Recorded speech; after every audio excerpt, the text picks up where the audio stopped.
Hello and welcome to Talk to Al Jazeera with Sheikh Harith al Dhari. He's Secretary General of the Association of Muslim Scholars in Iraq. Thanks for joining us. Should the Association of Muslim Scholars be declaring the Iraqi-US security agreement as religiously unlawful? Yes, it should, because Islamic law orders that the Muslim Association of Scholars must alert the Iraqi people of anything that may harm them or threaten their existence, security, or economy. But some would say that's raising the stakes too high to make it sinful, to make it religiously unlawful, when it's a matter, some would say, of political consideration. This matter doesn't require political consideration, and it's clear that it is harmful. The association declared this agreement religiously unlawful based on the principles of Islamic Sharia, which states that dealing with the occupier, if a Muslim country is occupied, is unlawful. Today the Americans are occupying Iraq through oppression and based on lies. Therefore the occupiers must leave Iraq, and if they want to enter into any mutual agreements, then the Iraqis are prepared, but they must be acceptable and respectable. They cannot be agreements based on hatred and oppression, nor an agreement between one weak and one strong party. But the Iraqi government would say there are now positive elements in it. There's a date for the withdrawal of US forces, and there's no more immunity for US forces.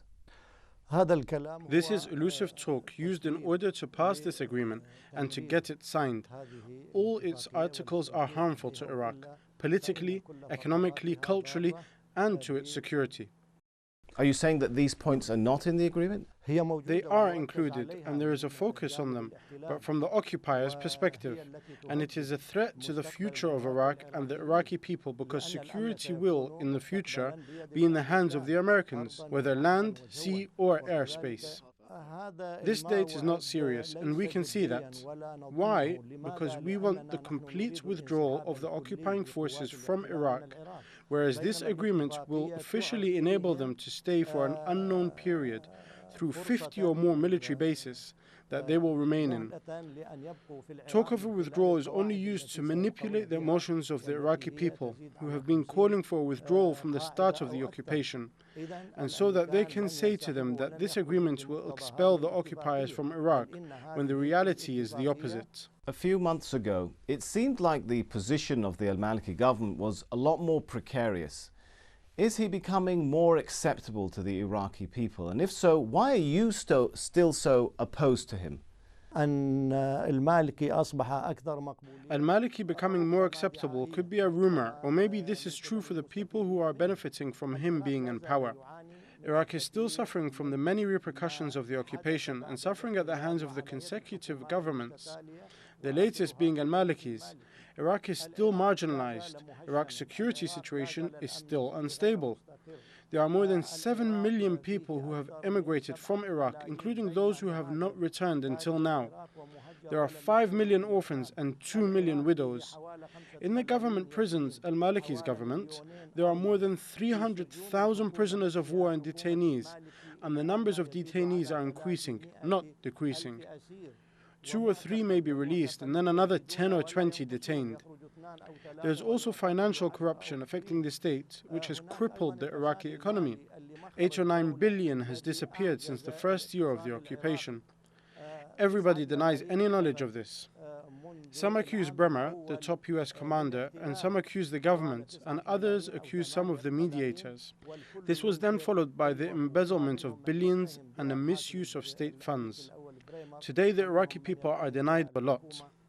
Iraqis today are suffering. Unemployment is higher than 50%, and more than 60% of the population are living below the poverty line.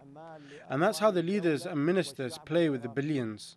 Imagine that a number of the officials, ministers and deputy ministers and others, were accused of embezzlement, an embezzlement of millions, not thousands of dollars. All they did was fire them, and some were transferred to other directorates. They were not called to account. Why? Because if they were, then everything would be uncovered and everyone will be called to account, from the highest to the lowest person in the current government.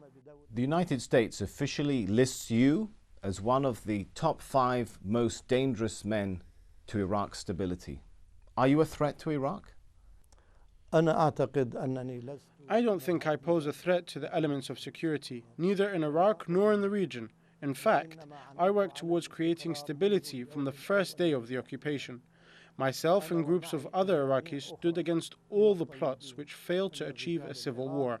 The US accuses you personally, though, of directing attacks against US forces and against civilians. How do you respond to that? Unfortunately, the Americans don't know anything about Iraq. They gather their information from the government and its security apparatus, which releases reports to the occupying forces and accuses everyone opposing it. I am one of those accused by this government and have had an arrest warrant issued against me around a year and a half ago.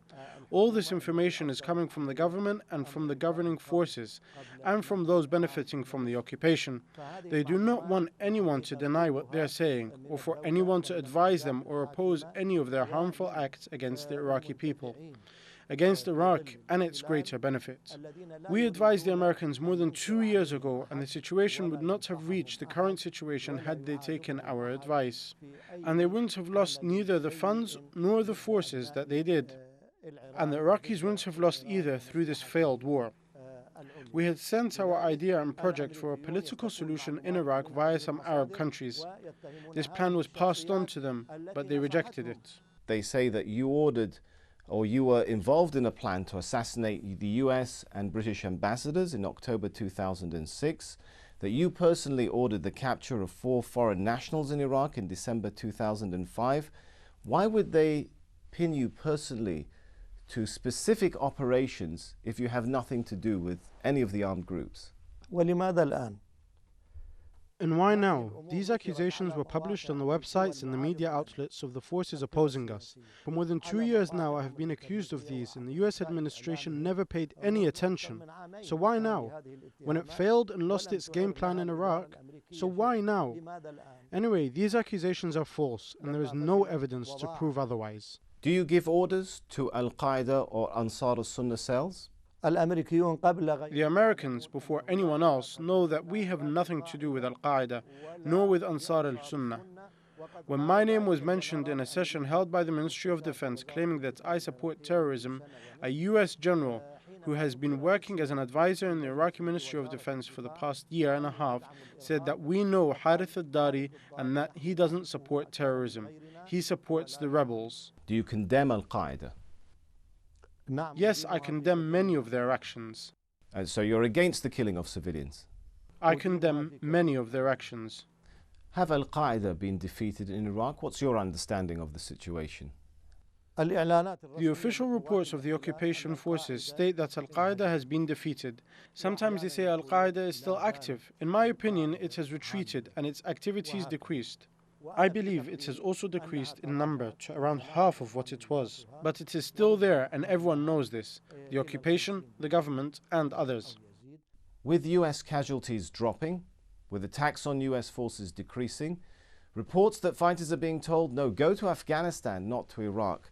Is this the beginning of the end of resistance to US forces in Iraq? According to the information I received, the resistance project in Iraq is not over. Yes, it has experienced disaster and a general weakening, but it is still there and ongoing, and perhaps will increase with the coming days if no solution to the Iraqi problem is found. So you expect the attacks to increase at some point on US forces? I expect so. Have Sunni fighters been defeated in key areas like Al-Azamiyah in Baghdad? Have they been flushed out, or are they just lying low, waiting for time? They were defeated. Whether they disappeared or left or were arrested, they are no longer in these areas in terms of actual work or activity. So doesn't that weaken the option of resisting US forces for the Sunnis? The truth is that the resistance project is not only for the Sunnis, even though the majority of the resistance is Sunni. But their project is not to defend Sunnis or creating a Sunni state or regaining Sunni influence in Iraq, but to defend Iraq. Their main aim is to free Iraq from the occupation and from external influences, territorial and international, and maintaining the unity, security, and stability of Iraq and the happiness of its people. That is the main aim of the resistance, and therefore I believe that it will continue and will be supported by the people. We're going to take a short break now, but when we return, we'll continue this discussion with Sheikh Harith al Dhari from the Association of Muslim Scholars.